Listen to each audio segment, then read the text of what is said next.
Good morning all, welcome to full council on the 27th of January 2026. Welcome to everybody in the chamber and those online.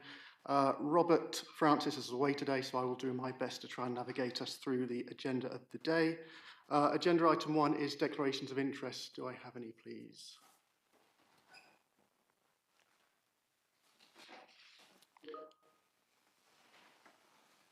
No, I can't see any have been declared. Agenda item 2 is minutes. Oh, Leah, sorry, I didn't see your hand up. Sorry, please ignore me. I couldn't see all members. I was wondering if you were quorate, but I can now see the 8th member, so apologies. Agenda item 2 is minutes of previous meeting. There was only one observation, but it's attributed to me, so I'll go on that one. So there's a line in the middle of page 10 attributed to me, which I've discussed with the monitoring officer, and I'd like to clarify because there's been a degree of public interest on that. My comments were specifically relating to the use of household support grants and Isles of Scilly Charitable Trust funding to support some of the post-16 costs. I made the point I didn't believe the use of those funds was sustainable or viable to manage ongoing post-16 hardship costs, which I don't think was perhaps clear in the minutes. So that was my only observation. Don't see any other lights on. Do we have a proposer and a seconder for minutes of that meeting, please? Councillor Marcus and Councillor Peacock. All those in favour? Any against? No. So we can move on to agenda item 3. And I just wanted to recognise the efforts of individuals, agencies and organisations before, during and after the storm of the 8th of January. The landscape literally changed overnight, but no one was injured or worse, can be part attributed to the clear and timely communication and planning of various partners. Lessons can be learnt and meetings will be coordinated to take some of that into consideration. And I'm sure as members we pass on our thanks to everybody who kept our community safe on that storm, and it seems on subsequent storms as they've rolled in.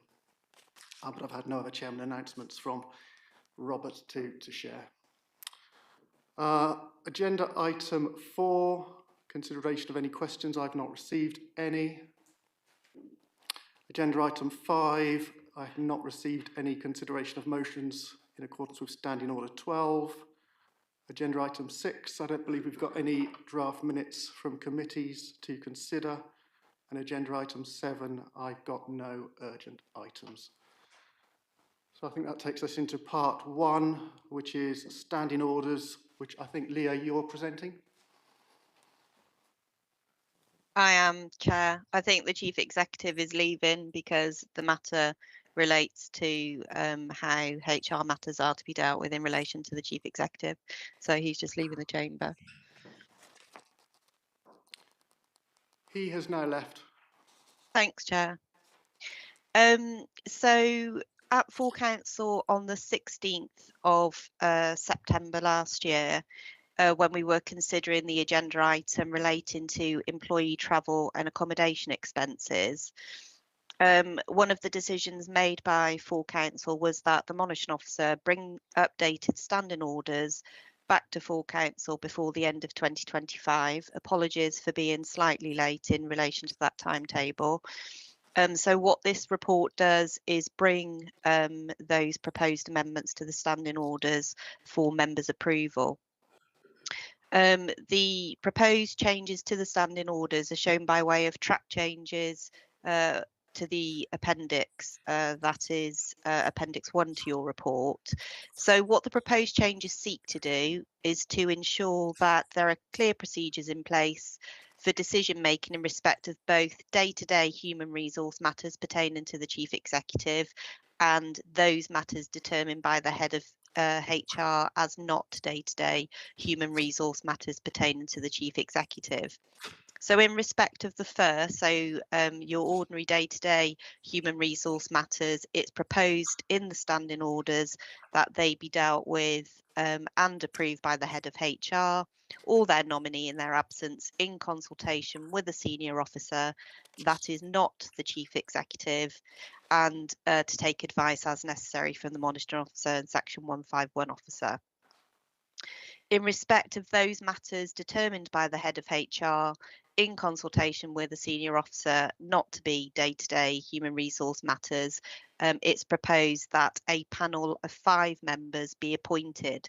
So that's similar to provisions that members already have in their standing orders in respect of standing orders 39 and 40. So we already have provisions in place relating to disciplinary action or dismissal, which includes that for the chief executive. So that's not to replace that. This is a new standing order just for those HR matters to which I refer.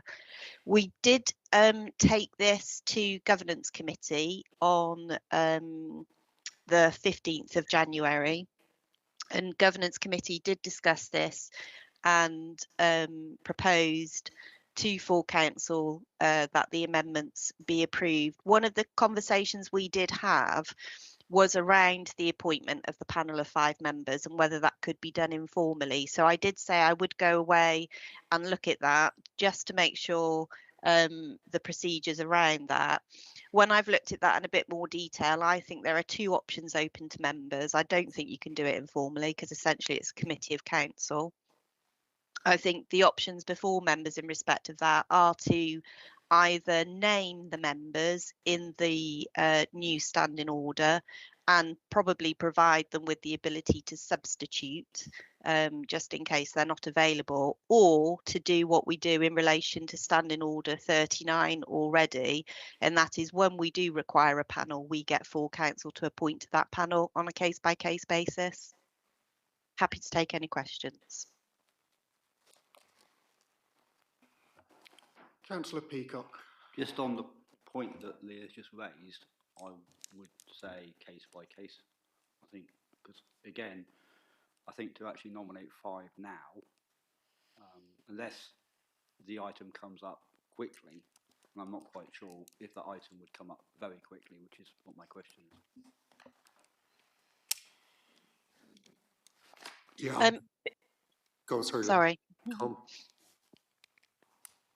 I was just going to say, so in respect of what the provisions you've got already, so for disciplinary matters for your senior officers, including the chief executive, there are particular procedures in place contained within standing orders 39 and 40, where you have to appoint a panel with members appointed to that panel, and you also have to appoint an independent person. So that's done on a case-by-case basis.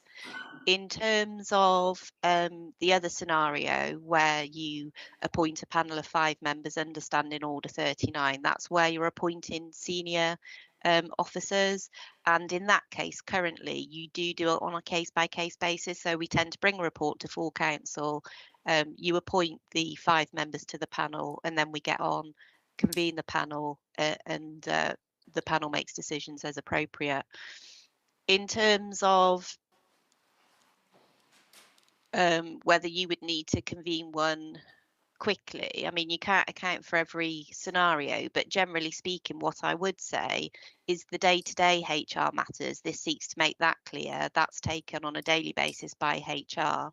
So for most other local authorities, as we discussed in Governance Committee, chief executive HR matters are dealt with on a day-to-day basis by the leader, but we obviously don't have an executive model here at the Council of the Isles of Scilly. So for day-to-day matters, you know, iCare voucher, leave, etc., that's proposed to be taken by the head of HR in consultation with key others.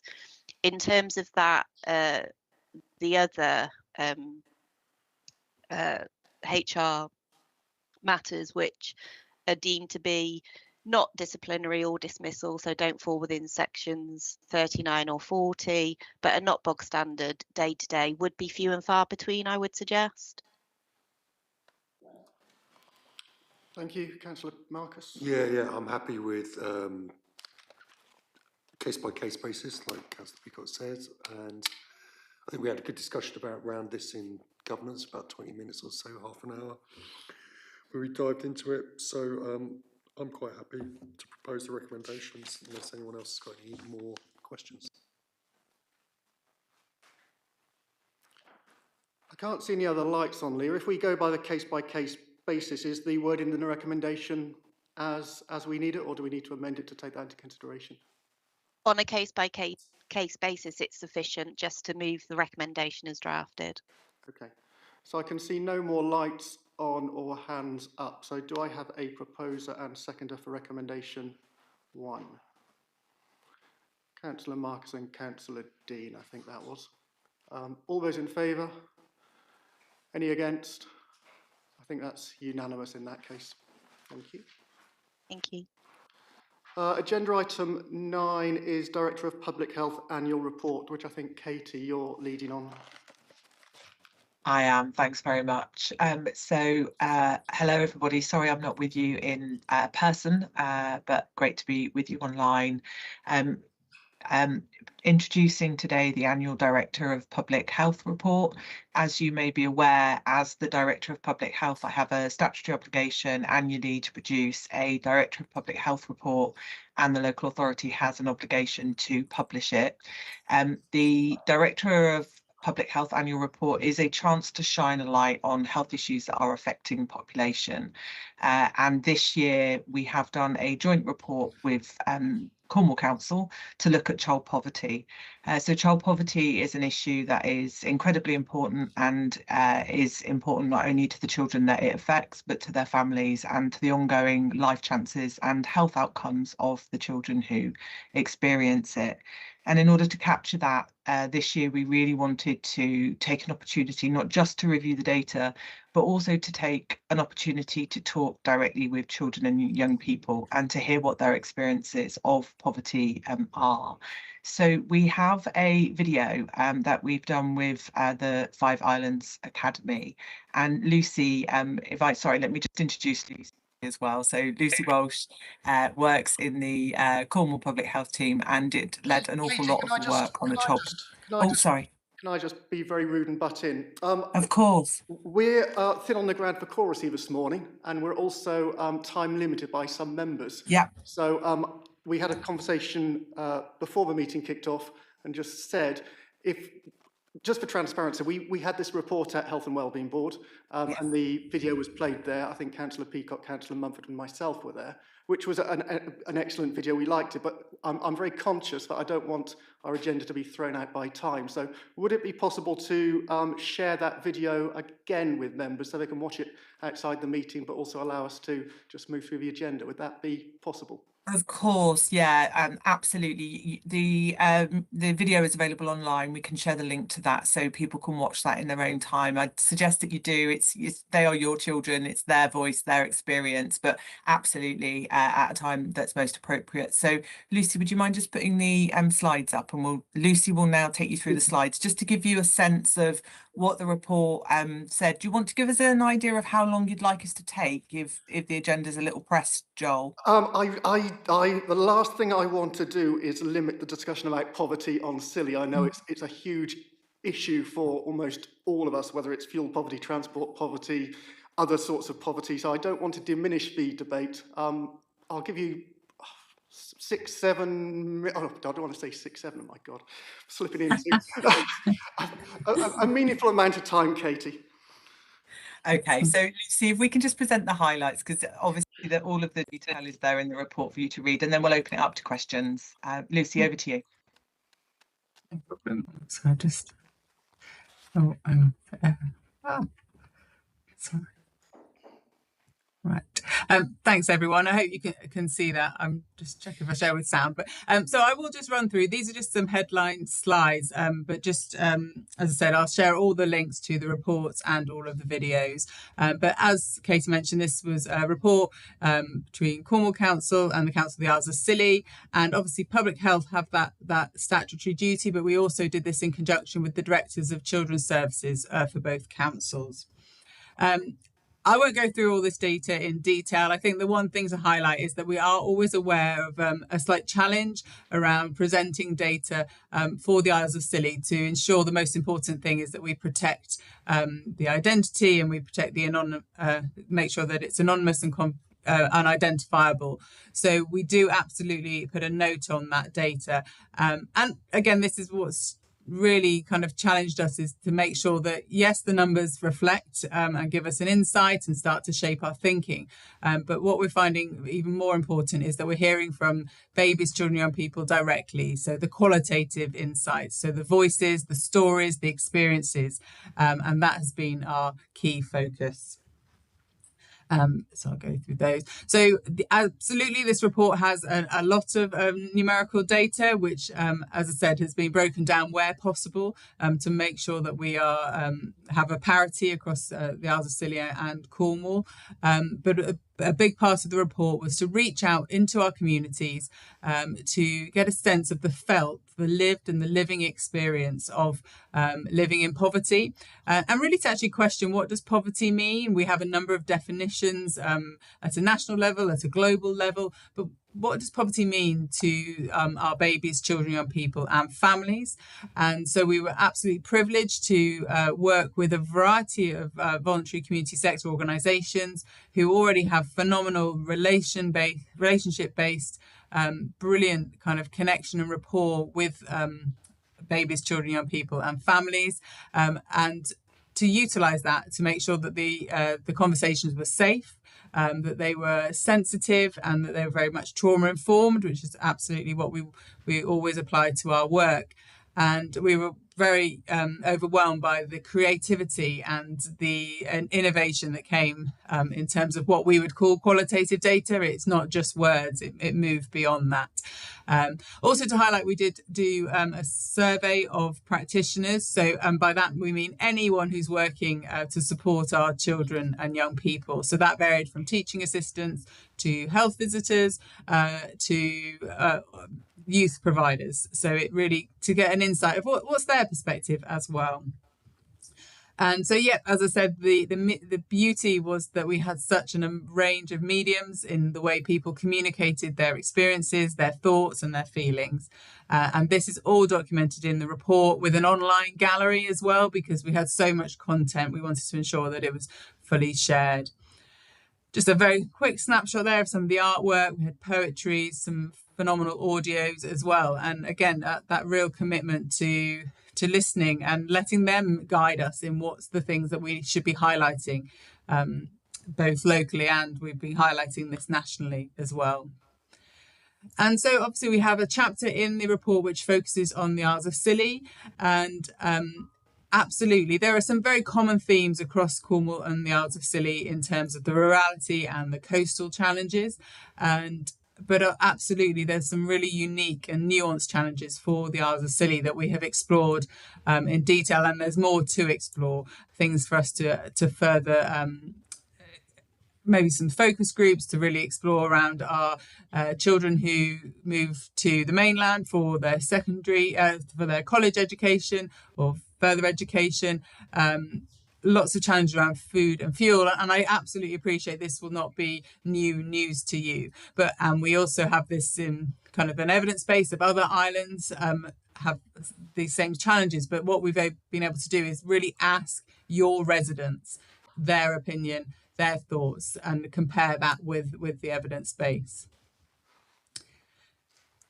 What we also did, we wanted to really focus was that often babies, children, young people get lumped together in one life stage, and what we really were committed to, and I mean, it really has demonstrated that it's very important that we actually delve a little bit deeper and we look at babies, preschool, school age and young people separately, because absolutely the same type of challenge, so let's say housing, maybe across all life stages, but it's experienced differently, and that really will help inform how we take action and make changes. So for example, as I mentioned there, housing for babies, we see sadly the challenge of temporary accommodation and unstable housing can absolutely be really affect their experience, the experience of the family, and we have evidence of sudden infant death, often much higher in temporary accommodation where families may not have the setup required. For preschool, we heard about, again, that kind of if a house is not a home and it is not kind of feeling warm and safe, then it can really interfere with how a child develops in terms of their opportunities to play and explore. School age, we saw again the role of a home in terms of a safe space to be doing homework, a safe space to be near your school and your peers. And in young people, and I think this may resonate with the Isles of Scilly specifically, it was this sense of almost a hopelessness of being able to forge your own home in the village, in the space that you have grown up. So, as I said, there's a variety of themes, but what we're really trying to unpick is how they're experienced differently as the child ages. And also throughout the report, we have got insights from parents and carers as well, which was not necessarily one of our set objectives at the start, but it was absolutely important that, again, we evolved and we emerged with the data. The key themes there again, and absolutely nothing that you would probably not expect, and they all kind of collide, and they can all layer on top of each other to make that challenge from poverty even more explicit. I think the breadth and the depth of the themes certainly resonate with our recent release of the National Child Poverty Report. But again, what we've got is that contextualisation and that local lens for across Cornwall and the Isles of Scilly. And as we mentioned there, the experience of these themes changes as the child grows. And I think one of our most important points is that the poverty that we explored and we heard about, it definitely was impacting our children and our families now, so in their present moment. But what we are also looking at is that the impact of that poverty on their future in all elements of their health, their social well-being, their physical and mental well-being, and their social mobility. So it's about an issue now, the experience here and now, and into the future. And so sharing, and I will just share again to make sure have we got time for the 2-minute video, or I can again share the slides. So what happened, we have recommendations, and then but this time we've also got a call to action from our children and young people. I think we would probably share a video outside this meeting, and I'll invite members to watch it, just to perhaps give it a little bit more time for discussion here and now. Yeah, no, that's of course. So yeah, there's the video in the link in the chat already is an extended video with a real focus on the Isles of Scilly.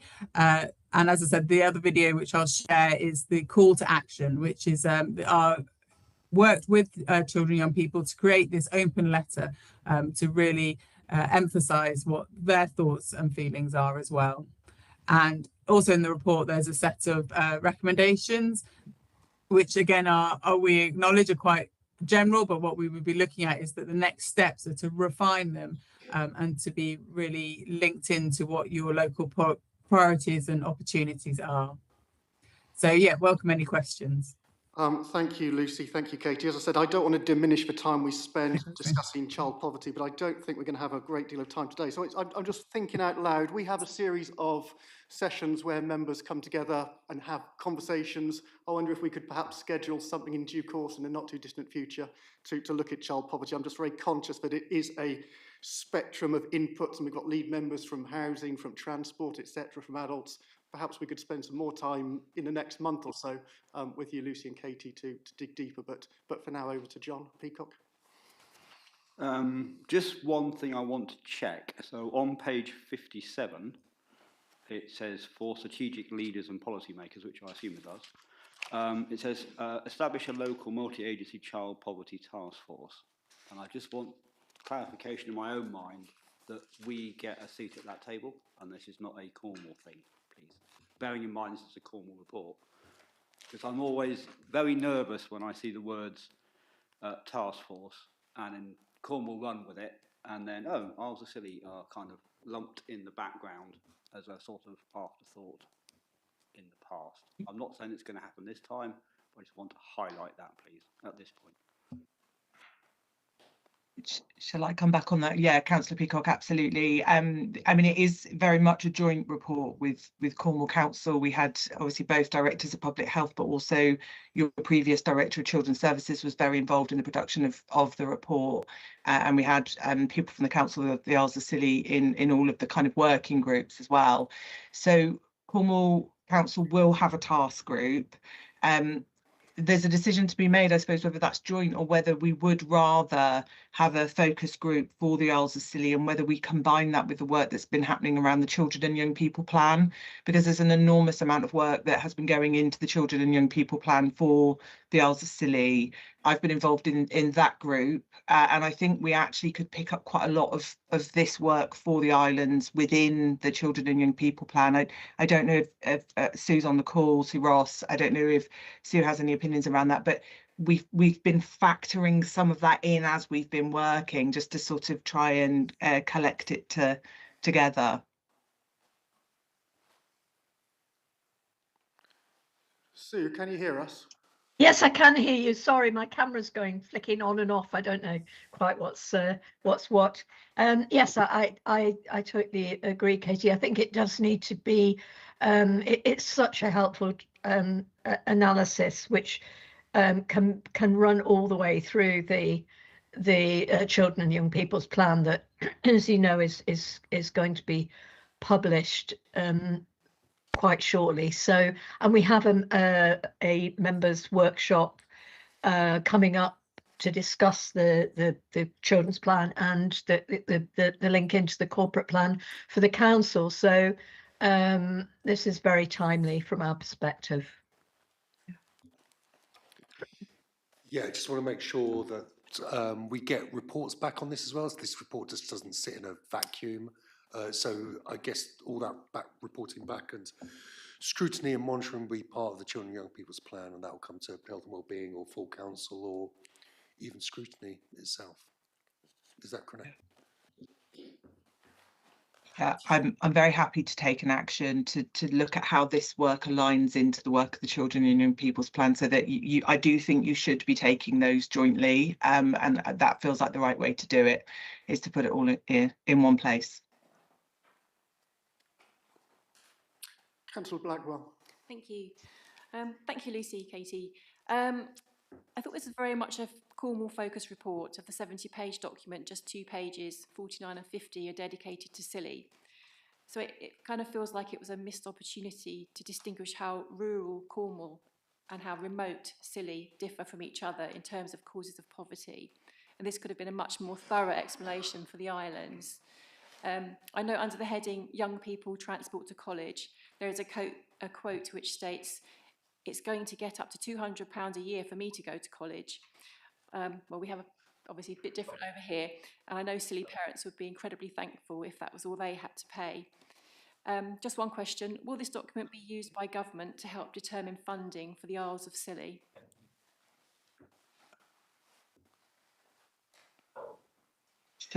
Shall I take that question? Yeah, do you want to do that one? Yeah.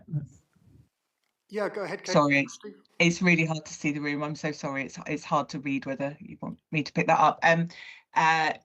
So I think the report went to a launch day at Parliament. So the report was heard at Parliament. Obviously, Scilly's and others may want to comment on some of the wider challenges around funding for Scilly, because there are obviously much, you know, this sits within a number of issues where national government doesn't always understand the context for Scilly. How I see my part in that is around building some of that evidence base of why Scilly is different and why it needs to be thought of differently. So, Councillor, I absolutely take your point, and I think there's a journey to go on in terms of how we help people understand what it's like when national government are very used to things like population health data, which we just don't have for the Isles of Scilly because of the number of people that live on Isles of Scilly.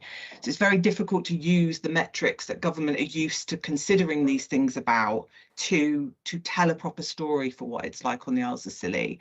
And I would like to focus, you know, my time going forward on how do we build that evidence base. I don't know if that answers your question. I suppose what I'm saying is, we don't quite have the answer to that right now, but I do think that is the right question to ask and the right challenge. Yeah, that's fine. Thank you. It's just that we are so small. I appreciate that, and I appreciate, you know, Cornwall is a lot bigger, but we do have a voice. So, thank you. Lucy, I can see your hand is up. Yeah, I just wanted to make one final comment, was also that it's obviously a very emotive, difficult read. But we also didn't want to imply, we've got examples of best practice there, that we're coming in and saying, right, this is something new, no one's been looking at it, and we're going to make some changes. The key thing was actually learning from the phenomenal activity that happens across Cornwall and the Isles of Scilly at a very local level to really challenge the experience of poverty, to support the community, and to build on that. And when you mentioned about the kind of governance and reporting, we're all aware we don't want to create new reports, new mechanisms. So we're really looking at where we can embed it into current and established reporting mechanisms and planning and strategies, and also to explore where we can support and build upon, as I said, the already, very innovative, really compassionate activity that happens across both Cornwall and the Isles of Scilly. Thank you. I can't see any other lights on or hands up. So from what I'm taking, we as members want to spend more time digging deeper into the local child poverty causes, and some of the things we can do to mitigate that, which might come through our corporate plan, might come through our children and young people's plan, might come through other aspects of work we're doing, but we'll probably pick that up in different forums. But for this morning, we have 2 recommendations. Do I have a proposer and seconder for those 2, please? I've got Councillor Blackwell and Councillor Mumford. All those in favour? Any against? No. Thank you, Lucy and Katie, for your input. And if you share that video to me, I'll make sure it gets distributed to members. So thanks for that. Agenda item 10 is the statement of accounts in the hands of the Chief Executive, please. Yes, thank you, Chair. I'll do a brief introduction of the report and then hand over to our external audit colleagues. But this is the statement of accounts for 2024-25, which is some time ago now, with the process of actually getting the formal statement of accounts produced, audited, as we have rehearsed in previous years.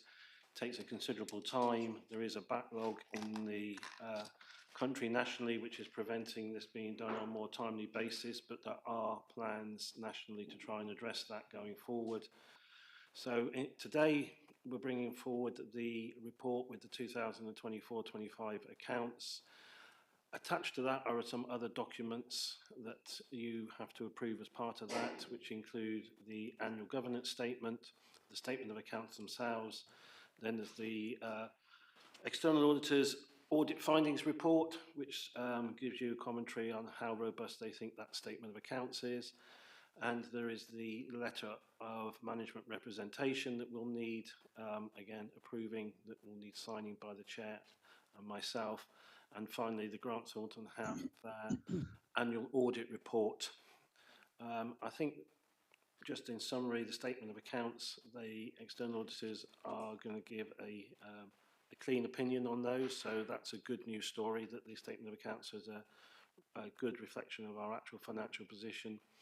The one thing they have picked up in the that annual audit report is that we have significant financial pressure in adult social care.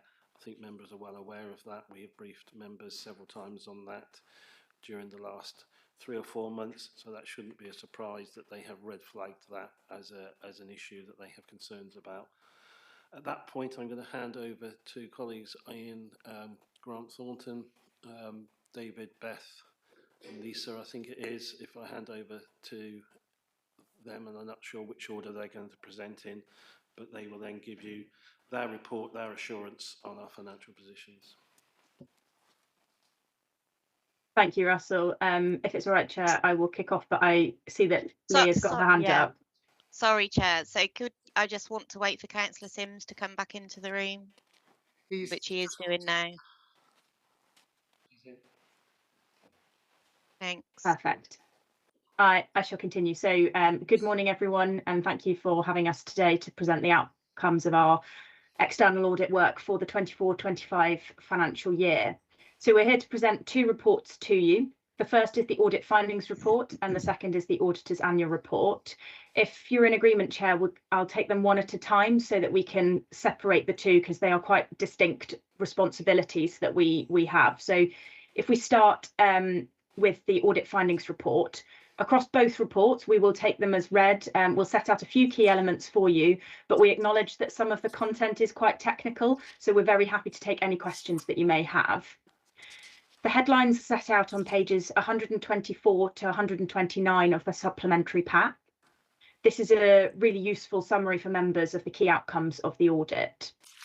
I'm pleased to report, as Russell has said, that our work is almost complete and that it's only subject to quality review, and we anticipate giving an unmodified opinion, i.e. a clean bill of health on the council's financial statements. We anticipate being able to give this shortly after the council has approved and signed sets of financial statements and associated documents are provided to us. But before we are able to sign, I do need to draw members' attention to page 165 of the pack. Here we note that we received one objection to the financial statements. An objection is a matter that relates to communication between myself as the appointed auditor for the Council of the Isles of Scilly and an individual who is a local elector within that particular area on a subject matter that they feel they need to raise with me, and they make specific requests. As you will note, we've flagged that the subject matter relates to the Town Hall Museum project. We don't go into much more detail because these are private communications between myself and that individual. They are copied to the council, and any findings that come out of that review are shared with the council. We're very well progressed on this work, but given its connection to the financial statements, we expect that it is the most appropriate thing to do to conclude this work fully prior to signing our audit opinion. Now, there are various processes that we have to go through when we are responding to objections, and one of the final steps is that the objection response itself is shared with PSAA, the appointment body who appoint us as auditors. We have reached that final step and we are simply awaiting a response from PSAA. Their usual turnaround time is relatively prompt, so I do expect that we will be able to provide the audit opinion in early February at the latest, but it's a matter of waiting. So we won't be able to sign imminently after committee, but pretty soon afterwards. The final item that I did want to flag to members before I pass to David, just to talk you through a few of the details in the report, is in relation to additional fees. So at the time of drafting the report, any additional fees were unknown because work was still in progress. But we have still since communicated with Russell as Chief Executive the expected areas of additional fee that relate to the 24-25 financial year. These relate to, firstly, the objection, which I've already covered. Secondly, as you will see in the financial statements, there is a prior period adjustment in relation to a lot of property values within the accounts. This related to quite a significant piece of additional work as we had to review any changes that were made in both the current and the prior year's accounts. And then the third is IFRS 16. This is a new accounting standard in year, and therefore we have had to undertake some additional procedures to ensure that the council has accounted for this new accounting work in an appropriate manner. In total, we expect the additional fee across all of those areas to be in the region of £21,000. That's made up of actual hours required to deliver the additional areas of work. And it is also worth noting that the IFRS 16 element of that is actually lower than what we proposed in our audit plan because the procedures went smoothly. So we only propose to PSAA, who ultimately approve any fee variations, actual time taken to deliver work rather than an arbitrary figure. Chair, through you, I'll just pass to David, who will then set out a few further headlines of the report in terms of the audit findings report.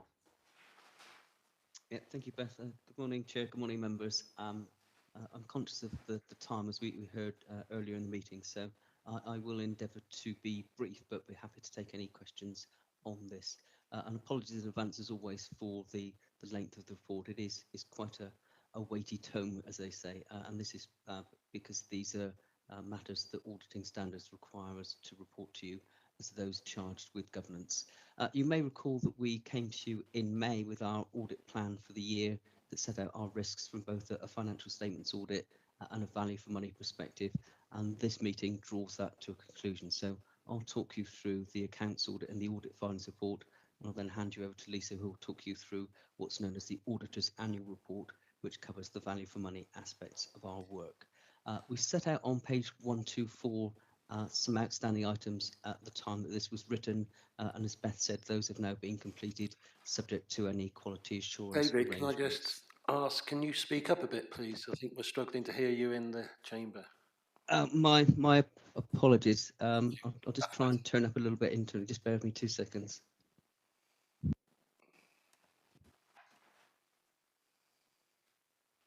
Well, I'll hold it. Is that better, Chair?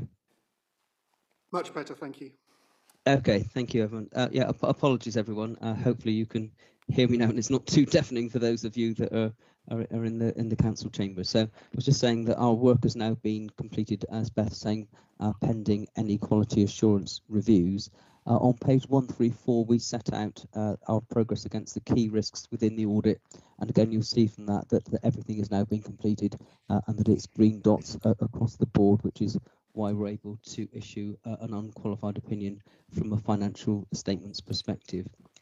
On page 156, we set out the one adjustment throughout the year, and I think it's important to focus on that because, again, that's an exceptionally low number, which is really good from a financial reporting perspective. But I think equally as importantly, Chair, it does give us confidence that the information that's being reported to members throughout the year is accurate and reliable, so that when you're being provided with management accounts and management information, they are reliable, whereas you could end up in the situation that we change every number in the account. So ultimately you end up with an unqualified opinion, but the final point and the starting point bore no resemblance to each other. I think that's a testament to the good in-year financial reporting as well as the financial statements closed down processes.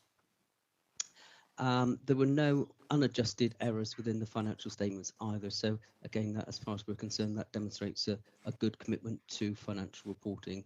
We do highlight a number of small disclosure issues within the accounts, but they are a large, complex document. So some form of disclosure changes is almost inevitable. There's one further change regarding the critical judgments within note 3, but again, Russell will talk you through that, but that's a minor adjustment to the accounts that are presented in front of you now. And then finally, I'll just go back to page 128, which is an important slide because that talks about the timing of future years audits. So as far as 25-26 is concerned, so that's the year ended 31st of March this year, the deadline for the audit to be completed is a month sooner than is the case this year. So that will be the 31st of January next year.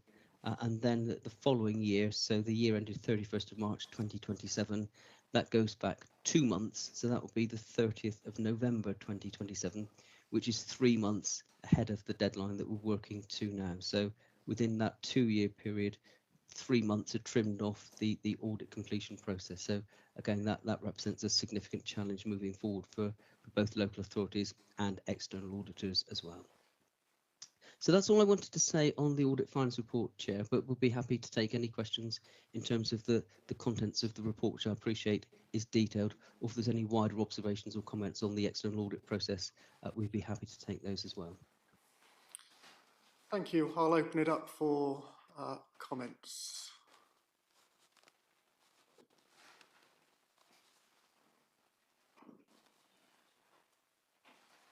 Anybody? Okay. We've got no lights on in the chamber and I can't see any hands up on the screen, so I'll take that as no questions. So I think that will take us to our recommendations. Chair, if I may, can we highlight some of the key areas in the second of our 2 reports, of course. The auditor's annual report first? Please do. Thank you. As David mentioned, we will keep this brief as we are very cognizant of the time pressures, but the second report that we bring to you today is the auditor's annual report, the output of our value for money commentary on the council's arrangements for 24-25 financial year. This starts on page 185 of the supplementary pack. The executive summary, which is on page 191, sets out the progress that the council has made over the last 2 periods. And I'm pleased to report the progress against the previously raised significant weakness in children's services. This has been downgraded from a red rating to amber. But members will also note the direction of travel that Russell also alluded to in terms of adults in the financial sustainability element of that executive summary. And I will hand over to Lisa to just give you a high-level overview of those key areas. And again, very happy to take any questions on this second report if members do have any. Thank you, Beth, and thank you, Chair. Yes, we present today our auditor's annual report that gives our assessment and commentary in respect of value for money arrangements in the area of financial sustainability, governance, and 3 E's, which is improving economy, efficiency, and effectiveness. Just to reiterate Beth's overview, we have provided a red, amber assessment overall. So the red area is in the area of financial sustainability, which I will talk to in just a moment, and we've provided an amber assessment in the areas of both governance and 3 E's. And very important to note, as Beth has mentioned, that we have looked at the prior year significant weakness in respect of the Ofsted inspection, and we did provide a significant weakness last year. We've looked at the investment the council has made and the progress against its children's improvement plan, and we have downgraded that significant weakness and key recommendation. We have a residual improvement recommendation in that area, which just looks at providing that focus and maintaining sustainable improvement as obviously time moves forward. If I can just take attention to page 18 of our report, which I think is 204 of the supplementary pack, and this provides our overview and our conclusion in respect of financial sustainability, where we are raising that significant weakness. I think it's important to note that the council's not alone in this area. This aligns to the national position. We have raised significant weaknesses across a number of our clients in our client base, based on the national position and obviously financial sustainability going forward. We do acknowledge the council's uniqueness, but we do have to raise our concerns in terms of adult social care expenditure and forecast expenditure going forward. I know that obviously, as I said, this is not unknown to the council. There's been briefings, so we have acknowledged the work streams that are in progress in terms of looking at adult social care, looking at the expenditure, but we do raise the concern and the risk around the potential depletion of the council's general fund reserves. And ultimately, we have to acknowledge that this could lead to the issuance of a Section 114 notice. I know we've set out our recommendation on page 19, which is 205 of the pack, and management have responded and provided their commentary in terms of the recommendation and the actions that are currently being taken to address that recommendation. We've included 6 further improvement recommendations, which I wasn't going to talk through in the interest of time, but I'm happy to take any questions on the report from now. Thank you. Thank you, Lisa. Chair, if I may, I will just also set out my thanks and the thanks of my team to all officers and individuals from the council who have supported in both elements of our work during the year. They've enabled us to get to a really positive position comfortably in advance of the backstop date of the 27th of February. Thank you, and thanks to all who've presented the report this morning. Do I have any questions in the chamber first, please? Doesn't appear I do.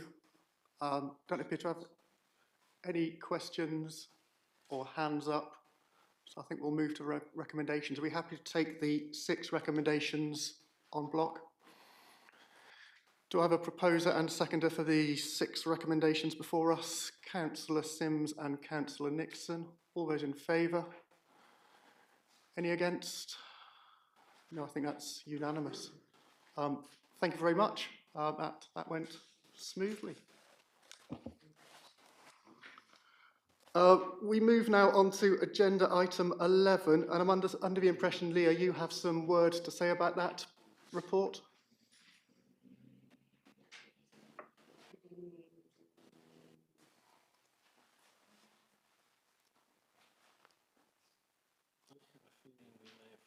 Apologies, Chair, it's taken a long time to unmute.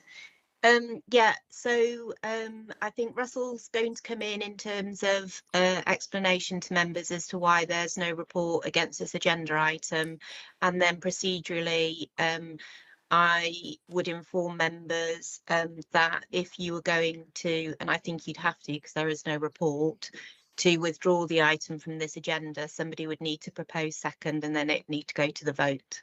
Thanks. Thank you. I'll just come in. It was all the Q3 finance report to bring into January is a key target for us to try and get it in advance of the main budget reports in February. It's a very tight target, with only the report needing to be produced 2 weeks after the Christmas break. We did have a draft report last week, which we were preparing to distribute. It would have been late, but we had already made the decision it would probably be late. But late on Thursday, we had a letter from the Department for Education that questioned some of our forecasts. We spent Friday looking at those and assessing the challenges of that, which is still ongoing. So we weren't able to get the report out before the weekend. Therefore, it would be inappropriate to bring the report at any later date. So at the moment, we'll look to bring that report to a future meeting. Thank you. Councillor Mumford. Do you want a proposer to withdraw? Yeah, so just to clarify, we're looking now for a proposer and seconder to withdraw agenda item 11 from this morning's agenda. Yes, Chair. Okay, do I have a proposer and seconder to do I that? propose. Councillor Mumford and Councillor Sims, all those in favour? Any against? Okay, that's carried. That takes us on to agenda item 12, proposed disposal of the old museum in the hands of Nicola. Thank you, Chairman. A brief report here, much awaited. I'm pleased to bring a report to you today for the proposed disposal of the old museum site. The recommendations are with you on page 133. The context is that the site was vacated in 2019, and in September 2019, Council did resolve to gain vacant possession and demolish the site. We did initial feasibility work and identified the site was suitable for housing development and gained small sites funding towards that redevelopment, those redevelopment costs.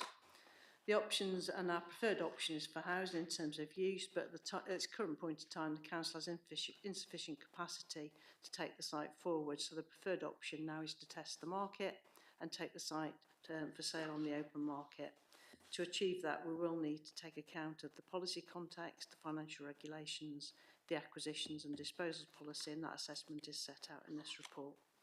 To progress the sale, we'll need vacant possession as a report later in this agenda that relates to the heads of terms for the new town hall facility to allow us to progress vacant possession proceedings on this site. The recommendations are that we approve disposal of the old museum site and note progress towards achieving vacant possession. Thank you, Chairman. Thank you. Councillor Dean. Yeah, not really much to add, just a question, I suppose, of how we would control the development there. Would it just be through planning, or would we put some kind of covenant on the sale? Yes, I think what we need to do is see what the market interest is, and then the planning controls will come under our role as local planning authority. But there are constraints on the site, obviously, because when it's a constrained site, there are rights of access around it. It sits next to a listed building in the conservation area, so it's a challenging site to develop. So, Councillor Blackwell's light was on first. Thank you. Yeah, just one question. Paragraph 21 states any capital receipt will be reinvested, including for the town hall redevelopment. There were 4 flats there. Could any be reinvested into housing on the island from the sale profit, should it be agreed? I'll defer to our Section 151 officer, but the capital receipts will go into the capital receipt pot, and then that can be drawn down for either whatever capital investment the council's making. That could be housing, it could be the town hall development. It depends on the timing of it. Thank you.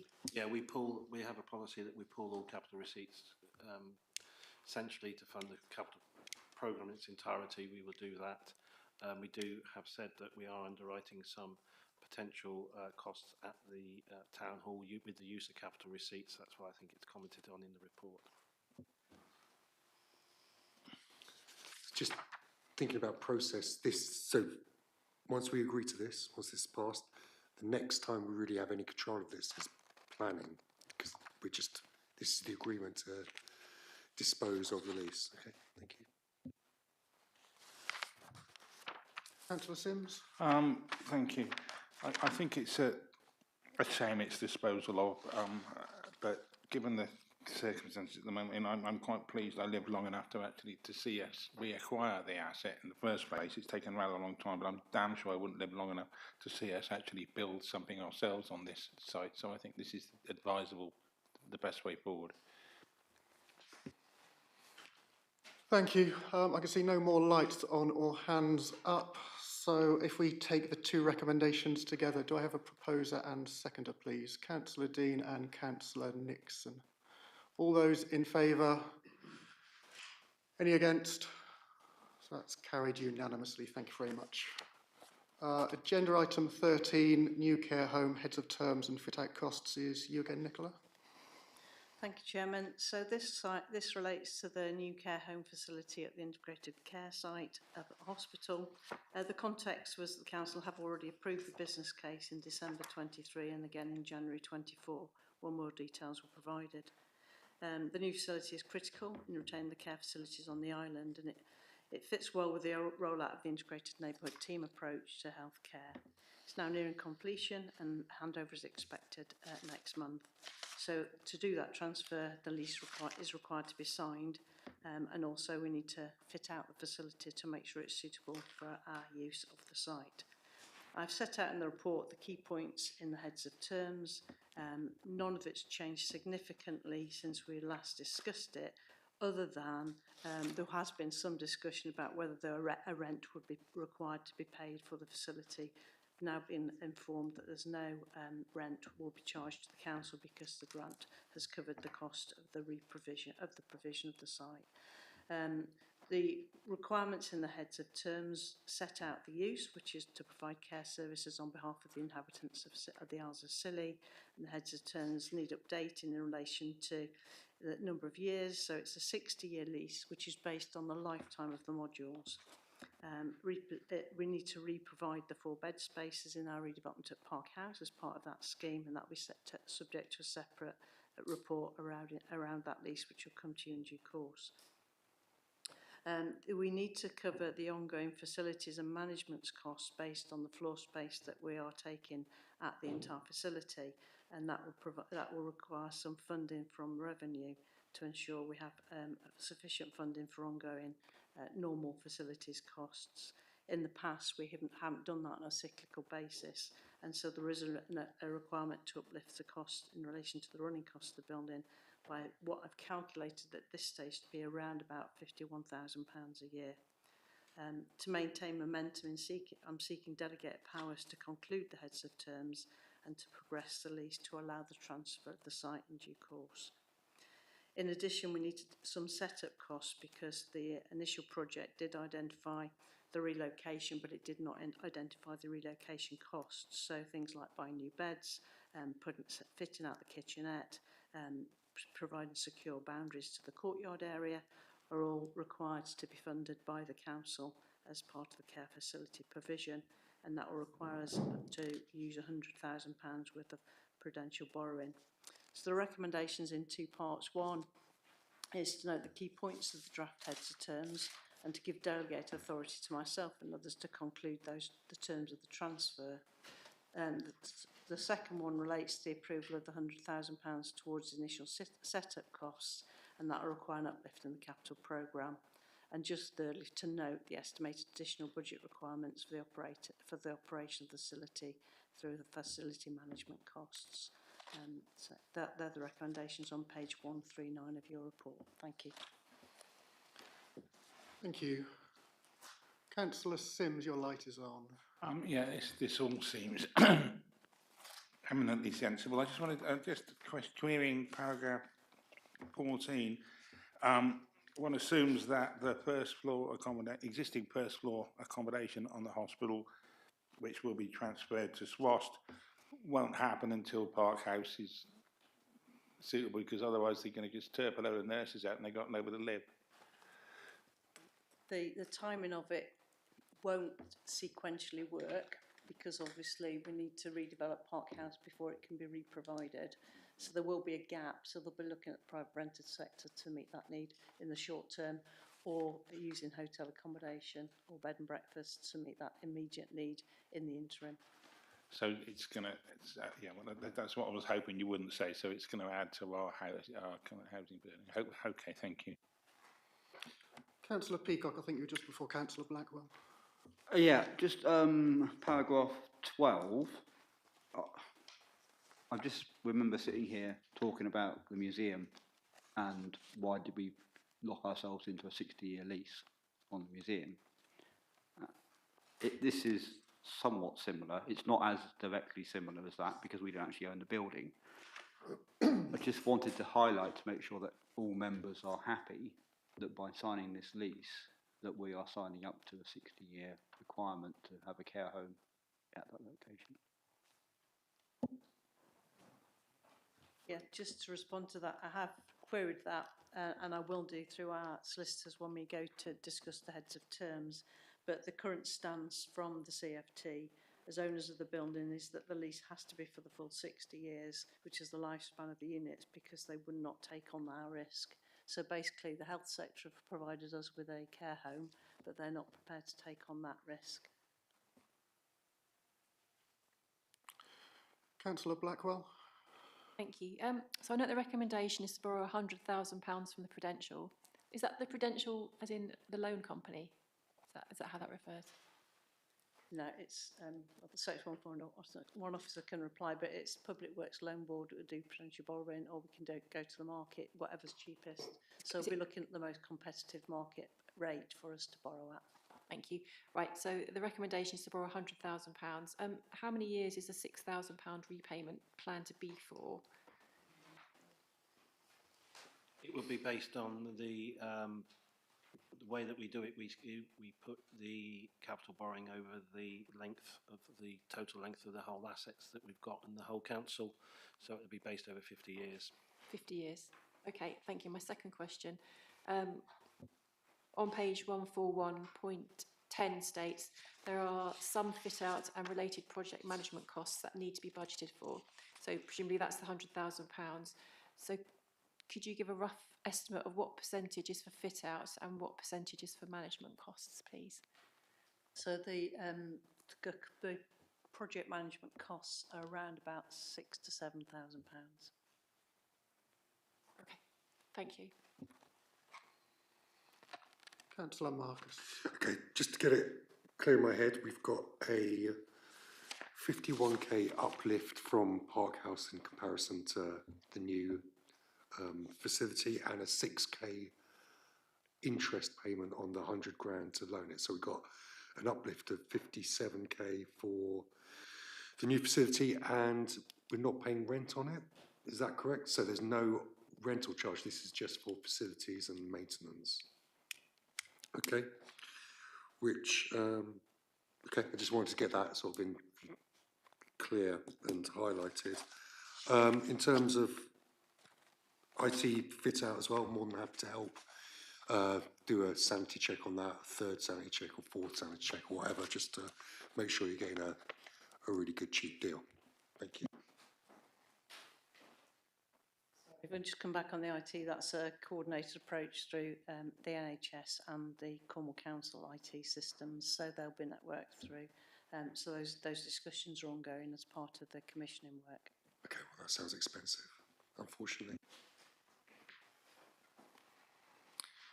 Okay, I can see no more lights on or hands up, so that takes us to our recommendations, which I'll take 1, 2 and 3 together. Do I have a proposer and seconder for those, please? Councillor Mumford and Councillor Dean. All those in favour? Any against? So that's unanimous. Although I think I might welcome a sanity check on life some days, Dan. I might have that with you. Agenda item 14 and next, which is Heads of Terms Town Hall redevelopment with Nicola again, please. Yeah, thank you, Chairman. We have discussed the Heads of Terms for this site on a number of occasions, and I've referenced those reports in the report itself here from November 23. So it's really, this report is just getting up to date with where we are. So in terms of who's going to run the facility, the previous discussions were with Scilly Arts and Heritage We now have the Aldersley Museum Association who've agreed in principle to become the operator for the facility. So we've now had to progress the heads of terms with that organisation and talk about the lease for the operation and the transfer of the building. Predominantly, the heads of terms have already been agreed by the Council in their report of November 23, and it's been a negotiation to discuss the agreement with the Aldersley Museum Association to ensure that both parties are satisfied with the basis of those heads of terms to allow the lease to progress. Once we have the new heads of terms agreed, then we have a commitment from the Aldersley Museum Association to surrender the old museum site's lease to enable us to gain possession. So these two reports are interrelated, but not interdependent. So the heads of terms that I've pointed out, the length, the leaf and break clauses, no change to the position we were in November 23. We agreed a 45-year lease with a break clause after 25 years and 5 years thereafter. And that's now agreed by both parties, and that includes 6 months' notice on either side. November 23, we also agreed the peppercorn rent and service charges. That's a requirement of the funding for us to be VAT exempt. That's now agreed by both parties. Ongoing repair and maintenance responsibilities were also set out in November 23. The cost of that will, of course, need to take account of inflation. So I think at the time, I think we were suggesting a cost of around £38,000 a year. It's now estimated at £40,000 a year by around about 28-29. But that will be confirmed as we get our warranties through and our servicing and commissioning requirements confirmed as we go along. The responsibilities for us lie in terms of our landlord responsibilities, with ongoing fixtures and fittings liabilities sitting with the operator. The key change for us really is we've made good progress in terms of the ongoing storage requirements for the site, because to be accredited, the museum must have accreditation that includes not only the collection on display, but that which is in storage. And we had at the time, until recently, no long-term storage solution, although members have already agreed for the use of containers and the PEC in the interim. We've now got progress in relation to what will be on display, and this will mean that we can release all the containers that we bought on the Morwell site for council use, and the release of 2 of the offices at least within the PEC for council use or commercial use. The Aldersley Museum Association have been reducing pressure on those storage spaces by renting space at Buzzer Street, and the opportunity has now arisen for that site to be purchased. There's a number of benefits in relation to the purchase of that by the Museum Association, because it will help with the long-term maintenance, long-term business case and management of the site, and reduced ongoing revenue costs for them. And it's an opportunity that comes rarely on the islands to provide new storage facilities. They've raised most of the funding for that. There is a current shortfall that they're seeking potentially funding from us for around about £15,000 as a one-off grant, should other funders not be able to provide that funding gap. So as a funder of last resort, it's proposed that we would step in if that opportunity would be lost otherwise. What's really important to us as a consequence of this discussion and progression is the movement towards the relinquishment of the lease on the old museum site, and that agreement in principle from the Museum Association is important to note in this report. The recommendations are set out for you on page 157 of the agenda pack. They are to note the further details and update on the draft heads of terms and lease, and to grant delegated authority to conclude those terms of transfer. To note the ongoing landlord-related budget requirements, which is a slight uplift from what was reported in November 23, from 38,000 per annum to 40,000. And thirdly, in the event of all funding options being exhausted, that the council provide a capital grant of £15,000 towards the purchase of the storage facility on Buzzer Street to allow for the museum collection to be stored effectively. Thank you, Chairman. Thank you, Councillor Dean. Sorry. Yeah, thank you, Chair. Thank you, Nicola. Yeah, it's really pleasing to be getting near to the end of this issue, this saga with the storage, which has been going on since the beginning of this project, and to get to a point where we can cross that thing off the list and you know, not worry about it anymore. So even if we have to pay that £15,000, I think it's a bargain, get that one out of the way. As far as the ongoing costs, 40 grand a year sounds a lot, but just bear in mind where we were with the old museum building, the lack of maintenance on that, and where that left us and the difficult position we ended up in. So yeah, happy with the report, happy with the progress, happy to propose the recommendations. Councillor Sims. I'm very happy to second the recommendations, and really I was going to say what Tim said. It's a real relief. I just wanted to query, though, I think it's paragraph 13, the peppercorn rental also included service charges, but not ongoing maintenance and repair costs. I just wondered, because the previous museum, or the old museum, it wasn't maintained properly. So I just wanted to get clarification on the responsibility for maintenance and repair costs. Yeah, the maintenance repair costs, it goes on to, sorry, maintenance repair is covered in paragraphs 14, 15 and 16.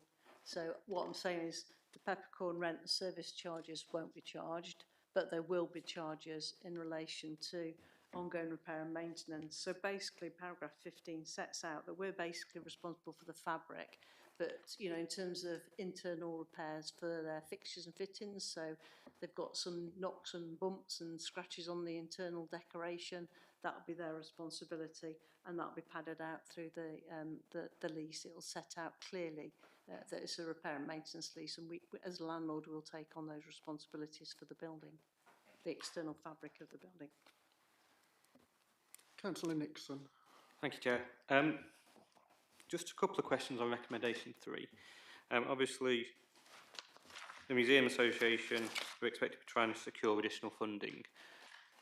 Do you have any idea of if they've already applied for any additional funding for this, or what their scope is for that?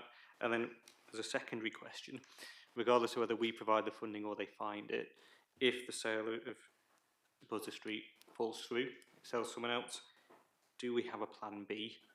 And if we don't, assuming that they continue to use the PEC, how long are we obligated to provide that to them for free, or do we at some point then have to start looking at charging rent for ourselves?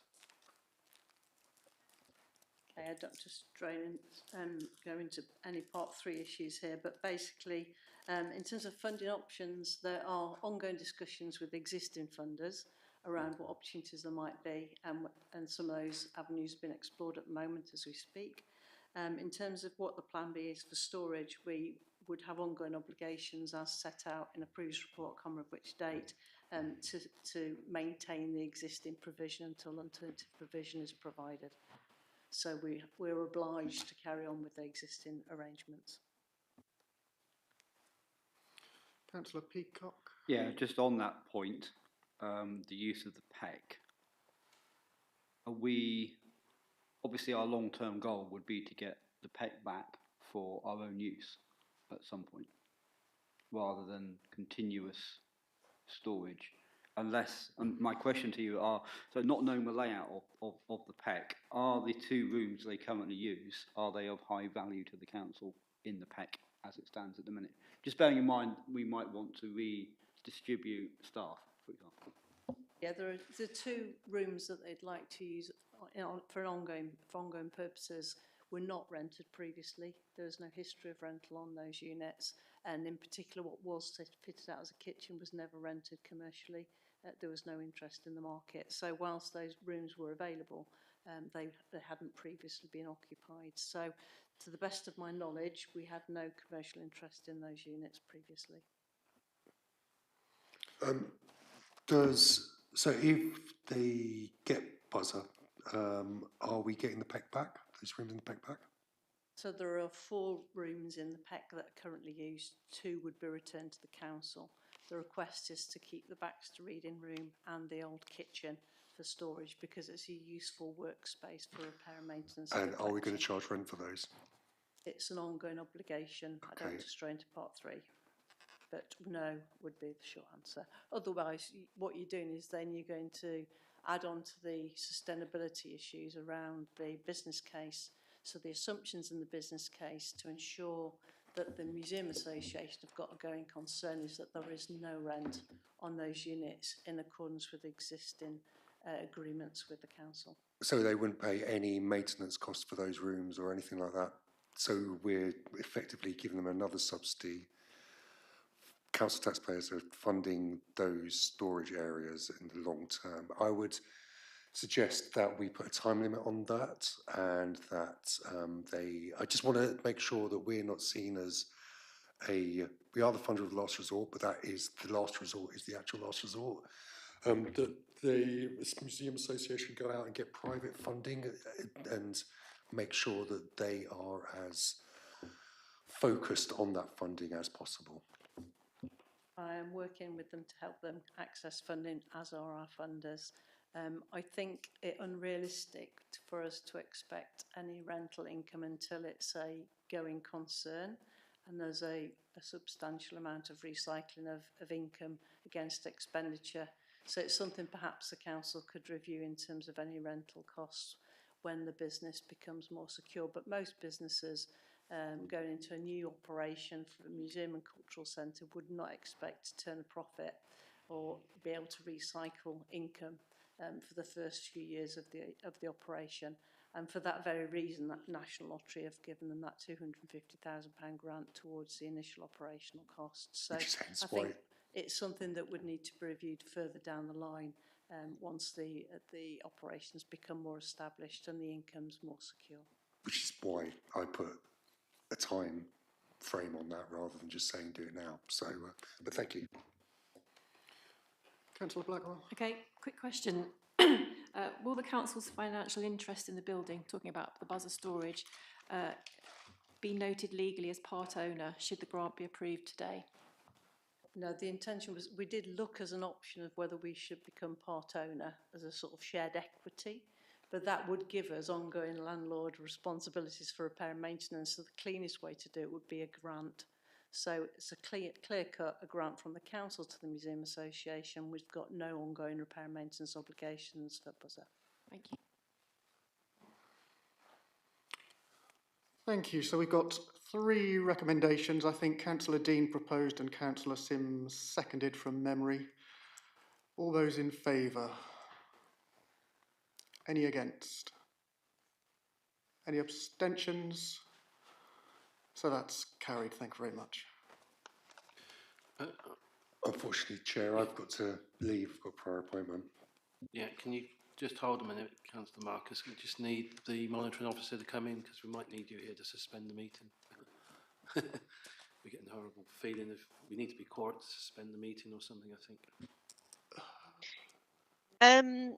Chair, so if Councillor Marcus is going to leave, that obviously takes you to 7 members, so you will not then be quora. So there are 2 options open to the council in this situation.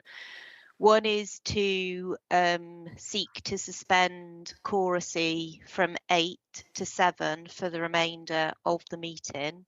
That would have to be proposed, seconded and voted on as a majority, but obviously that isn't an ideal situation in that we set our quoracy, so we have a minimum number of members present, and previously in your standing orders members have determined that to be 8. So that is one option, or your second option is to vote to postpone the rest of the business to a later date. Just there are some time critical issues on the agenda, particularly in part 3, where we need to award tenders to progress sites, and they are time critical as of this fee setting. So there's a number of items still on the agenda that are time critical.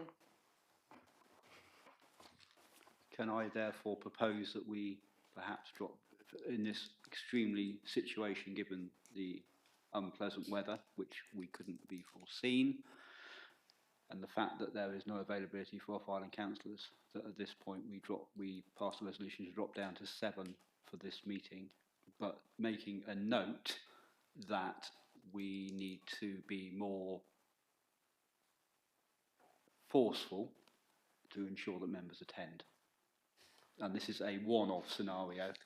What are you proposing, No, I'm just. To me, there are members of the council that aren't here today,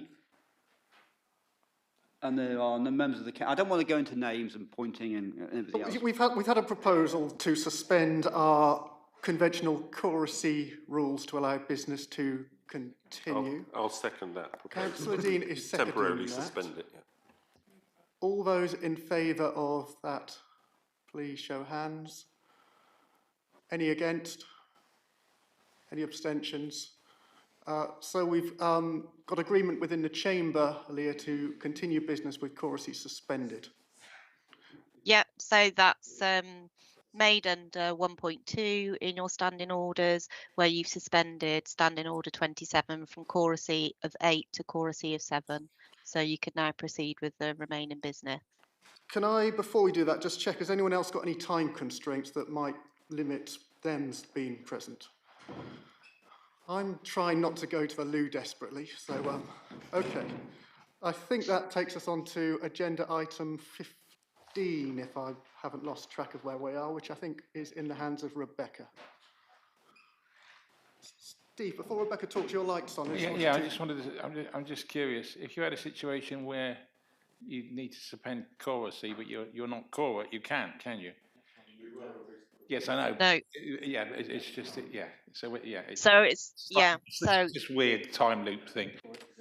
Okay. Rebecca, over to you, I think, please. Thank you. Morning, members.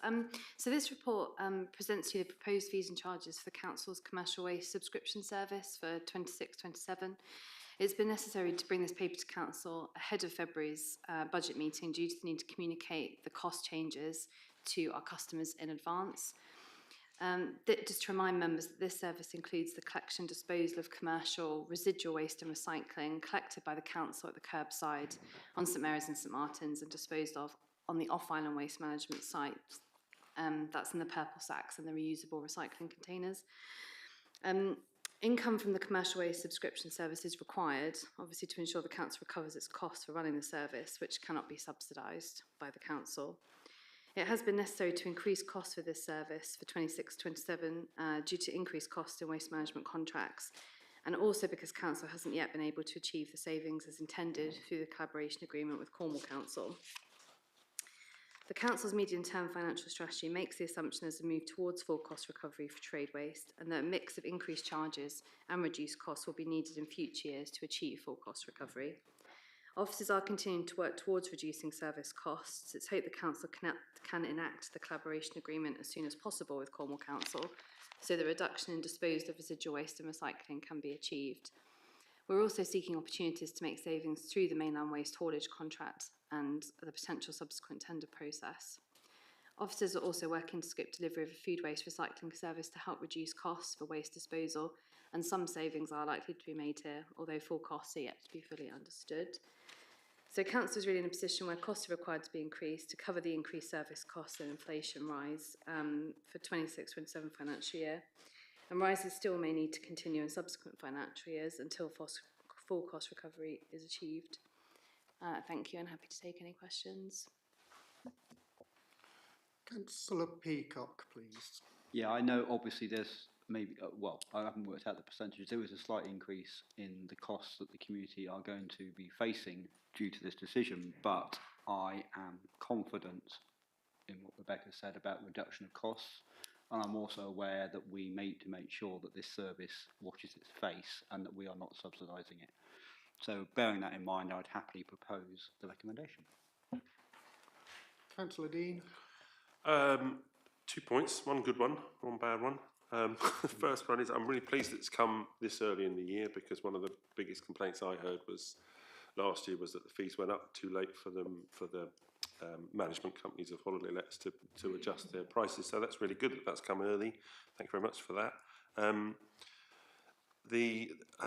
On paragraph 14 of the report, 13 of the report, it says 5%, but the actual increase is 15 and 25. So is that, I don't understand that. And the other kind of gripe, and I don't know who I'm aiming at really, is that, well, I do know who I'm aiming at, but they're not here, is the increase in cost for the inter-island haulage, which really grates with me that we're over a barrel with that. I'd love it if we weren't. And the other frustration is the fact that we changed all our recycling containers so that we would line up with Cornwall, and that's not really happening yet, so that's annoying as well. So that's a whinge, but if you could explain the 5% thing, that would be cool. Yeah, so the 5% is the inflation increase. The other percentage increase is the service cost increase on top of that. Okay, it wasn't clear to me, but okay, thanks. Councillor Sims. I'm not sure Councillor Dean proposed. If he didn't, I'll propose. If he proposed, I'll second. I just wanted to make the point that it's a shame that these prices are going up to the rate where they are, but our prices have to reflect cost. Otherwise, it's just a road to nowhere. Okay, I lost track. Did we have proposed seconders? I proposed. Okay, Councillor Sorry. proposing, Councillor Sims seconding. All those in favour? Any against? No, so that's covered unanimously. Thank you very much. Thanks, Rebecca. Agenda item 16. Gemma, I think, is presenting for us. Thank you. Thank you, Chairman. This report asks members to approve the Council's final assessment of its achievements in relation to the objectives and promises within the Corporate Plan 2022 to 2026. Although this corporate plan will remain in effect until 31st of March 2026, it has been necessary for the Council to undertake this self-assessment in advance of the plan's end date to enable work to begin on a new corporate plan. If approved, the documents appendices B and C will provide the basis for the development of the new corporate plan and for any communications about the Council's achievements in relation to the Corporate Plan 2022 to 2026. This marks the end of quite an involved piece of work, and I'd like to extend my thanks to everyone who was engaged with the process throughout. This includes members of the public who responded to the initial corporate plan consultation and enabled councillors to finalise their plan in 2022. Councillor Marcus, who has been the member lead for this piece of work over the past 4 years, all members for their individual and collective contributions to their plan and each stage of assessments, and all of the officers who provided councillors with the information they needed to draft their plan and then work to deliver on the members' objectives and promises. I'd be happy to answer any questions.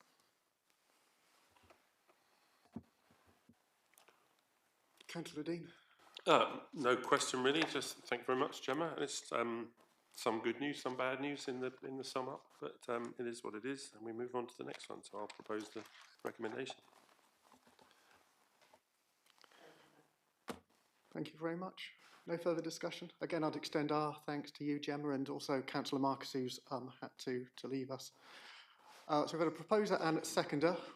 All those in favour of accepting the recommendation? Any against? I think that's carried unanimously in that case. Thank you very much. Agenda item 17 next, I believe. I'm not sure who's presenting this one. Yes, thank you, Chair. This is the Council's Q3 non-financial performance report, including the corporate risk register. It's hot on the from the press and follows the Q2 report, which wasn't that long ago. We've made some significant changes, as I mentioned, when we presented the Q2 report to put targets in and put some previous year information in the performance summary so that you have something which is more meaningful to measure in year performance by. That's continued into Q3. We do realise that we're in an ongoing process of improving our performance and risk approach.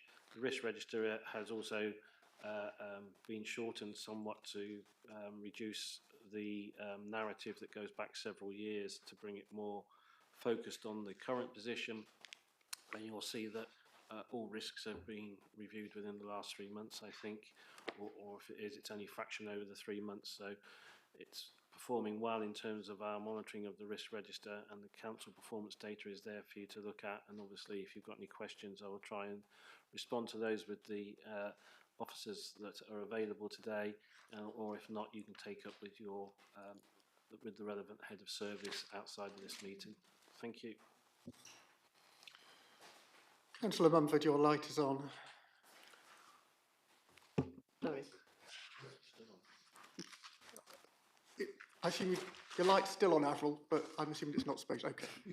Councillor Peacock. Right, just a comment really. On page 18 about the airport, there are a number of abbreviations which I don't understand at this current time, like AT.